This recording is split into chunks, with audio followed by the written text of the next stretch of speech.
इस particular video में मैं आईपीओ से रिलेटेड कुछ बहुत ही इंपॉर्टेंट जानकारी देने वाला हूं।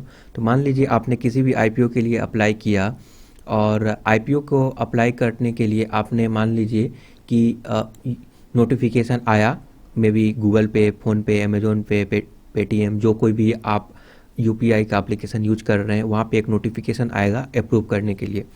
अप्रूव करने के लिए आपने अपना पिन कोड डाला, बट पिन कोड डालने के बाद जब अप्रूव हो उसमें आपको एरर आ गया, ट्रांजैक्शन फेल का एरर आ गया। ठीक है, ट्रांजैक्शन फेल हो गया तो फिर क्या होगा इस केस में? तो फेल हो गया तो आपने सोचा कि फेल हो गया तो चलो दोबारा से अप्लाई करते हैं। दोबारा से अप्लाई किया, फिर से फेल हो गया। आपने 3-4 बार ट्राई किया, 3-4 बार, चारों टाइम फेल हो गया। उसके बाद जो है आप नोटिस किए कि आपका बैलेंस एग्जॉस्ट हो चुका है, आपका बैलेंस ही नहीं बचा हुआ है दोबारा से अप्लाई करने के लिए। तो फिर आप क्या कर सकते हैं? तो और अमाउंट ब्लॉक हो गया है, जो फेल हुआ था ट्रांजैक्शन उसके वजह से जो है बैलेंस ब्लॉक हो चुका है। तो उसको कैसे अब अनब्लॉक करा सकते हैं, अनहोल्ड करा सकते हैं? तो चलिए डिस्कस करते हैं। तो देखिए, अगर आपने किसी भी आईपीओ के लिए अप्लाई किया और फंड अगर ब्लॉक हो जाता है तो आपको क्या करने की ज़रूरत है कि उस बैंक के, मान लीजिए कि कौन सा बैंक है आपका, मान लीजिए एचडीएफसी बैंक है, तो आपका मोबाइल ऐप या फिर नेट बैंकिंग, फ़ोन या फिर नेट बैंकिंग में जाकर आपको वहाँ पे कोई सेक्शन फाइंड आउट करना पड़ेगा। मतलब हर एक बैंक का अलग अलग एक कहीं नेविगेट करने के लिए लिंक होते हैं जहाँ पे जाकर आप चेक कर सकते हैं कि कब उसका ट्रांजैक्शन चेक कर सकते हैं कि कब कब हमारा अमाउंट ब्लॉक हुआ था इस महीने के। मतलब मान लीजिए कि एक डेट, मान लीजिए उसका स्टेटमेंट देख सकते हैं कि कब किस किस तारीख को हमारा और किस किस डेट एंड टाइम को हमारा अमाउंट ब्लॉक हुआ था और कब कब रिलीज कर दिया गया है। तो उसका ट्रांजैक्शन का डिटेल वहाँ पे आपको मिल जाएगा, तो आपको चेक करने की ज़रूरत है। ठीक है, अगर आपको नहीं पता चल रहा है कि ये कहाँ पे चेक करें तो आप कस्टमर केयर से पूछ सकते हैं या फिर बैंक में जाकर पता लगा सकते हैं। वहाँ पे पूछ सकते हैं कि अगर मुझे देखना हो तो मैं कैसे देखूँ, या फिर अगर वो फैसिलिटी आपके बैंक में नहीं है तो अ, मतलब नेट बैंकिंग और फ़ोन बैंकिंग और मोबाइल बैंकिंग जो भी है उसमें अगर नहीं है तो आप कैसे, मतलब आपको डेफिनेटली बैंक के ब्रांच में जाकर आपको कांटेक्ट करके पता लगाना पड़ेगा, उसका डिटेल चेक करना पड़ेगा। तो वहाँ पे आपको क्या पता चलेगा कि जो आपका अमाउंट ब्लॉक हुआ है वो किसी आईपीओ के अगेंस्ट ब्लॉक हुआ है कि नहीं, आपको ये चेक करने की ज़रूरत है।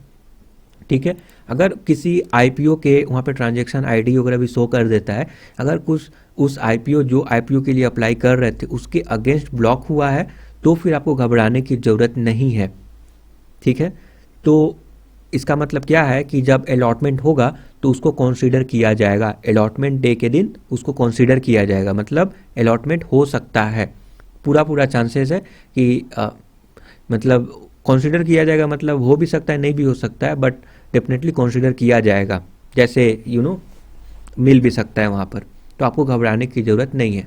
बट मान लीजिए कि आपको रिफ़ंड चाहिए, आपको 4 बार आपने अप्लाई किया तो आपको 4 बार नहीं करना था, आपको एक ही बार करना था, वो तो गलती से हो गया, रिफ़ंड चाहिए। तो फिर क्या कर सकते हैं?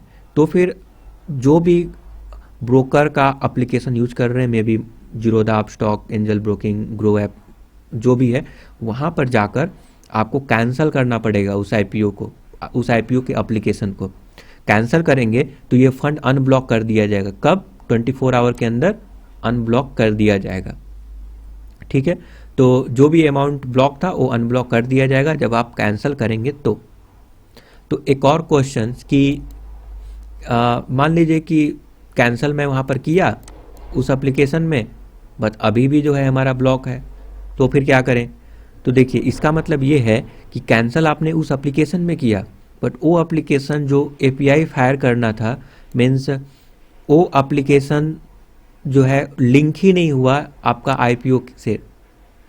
इसका मतलब कि आईपीओ अभी भी कैंसिल नहीं किया है, नहीं हुआ है, आपका एप्लीकेशन में वो शो कर रहा है, बट रियल में आपका कैंसिल ही नहीं हुआ है। क्योंकि कैंसिल होगा तो अमाउंट अनब्लॉक कर दिया जाएगा, अनहोल्ड कर दिया जाएगा।